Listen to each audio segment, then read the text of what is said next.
Никогда не оставляй свою одежду на полу перед сном. Кажется, что это безобидно, правда? Рубашка, брошенная на стул. Брюки у изножья кровати. Но с духовной точки зрения эта простая привычка может иметь серьезные последствия. Позволь объяснить. Твоя одежда несет в себе твою энергию, стресс, эмоции, ежедневные взаимодействия. Когда ты оставляешь ее разбросанной на полу, особенно в спальне, ты создаешь поле энергетического беспорядка. Этот хаос может вызвать дискомфорт во время сна. Многие традиции считают, что сущности, особенно низковибрационные духи, притягиваются к личным предметам, небрежно оставленным ночью. Одежда становится якорем. Духи могут привязаться к ней и оставаться рядом.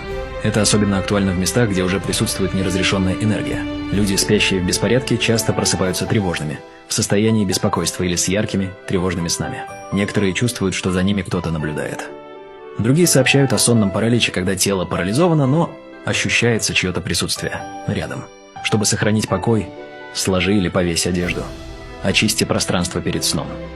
Ты убираешь не просто комнату, ты защищаешь свою духовную среду. Ты когда-нибудь замечал разницу в самочувствии после уборки? Напиши в комментариях, будешь ли ты сегодня наводить порядок. Ставь лайк, подпишись и поделись, если веришь, что твоя обстановка влияет на твой дух.